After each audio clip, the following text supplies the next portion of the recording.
History of the Big Bang Theory. The earliest indications of the Big Bang occurred as a result of deep space observations conducted in the early 20th century.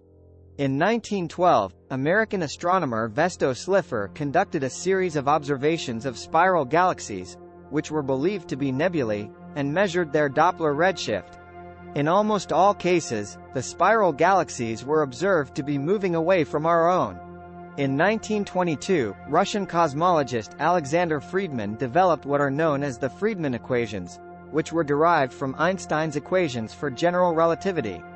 Contrary to Einstein's was advocating at the time with his a cosmological constant, Friedmann's work showed that the universe was likely in a state of expansion. In 1924, Edwin Hubble's measurement of the great distance to the nearest spiral nebula showed that these systems were indeed other galaxies. At the same time, Hubble began developing a series of distance indicators using the 100-inch (2.5 meters) Hooker telescope at Mount Wilson Observatory.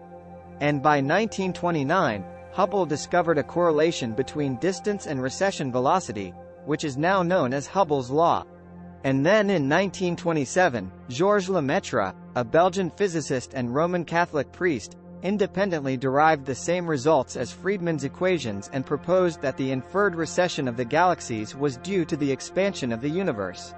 In 1931, he took this further, suggesting that the current expansion of the universe meant that the farther back in time one went, the smaller the universe would be. At some point in the past, he argued, the entire mass of the universe would have been concentrated into a single point from which the very fabric of space and time originated. These discoveries triggered a debate between physicists throughout the 1920s and 30s, with the majority advocating that the universe was in a steady state. In this model, new matter is continuously created as the universe expands, thus preserving the uniformity and density of matter over time. Among these scientists, the idea of a Big Bang seemed more theological than scientific, and accusations of bias were made against Lemaitre based on his religious background. Other theories were advocated during this time as well, such as the Milne model and the oscillary universe model. Both of these theories were based on Einstein's theory of general relativity, the latter being endorsed by Einstein himself, and held that the universe follows infinite, or indefinite, self-sustaining cycles. After World War II, the debate came to a head between proponents of the steady-state model, which had come to be formalized by astronomer Fred Hoyle, and proponents of the Big Bang theory, which was growing in popularity. Ironically, it was Hoyle who coined the phrase, Big Bang, during a BBC radio broadcast in March 1949, which was believed by some to be a pejorative dismissal, which Hoyle denied.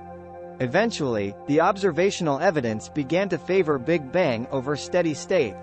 The discovery and confirmation of the cosmic microwave background radiation in 1965 secured the Big Bang as the best theory of the origin and evolution of the universe.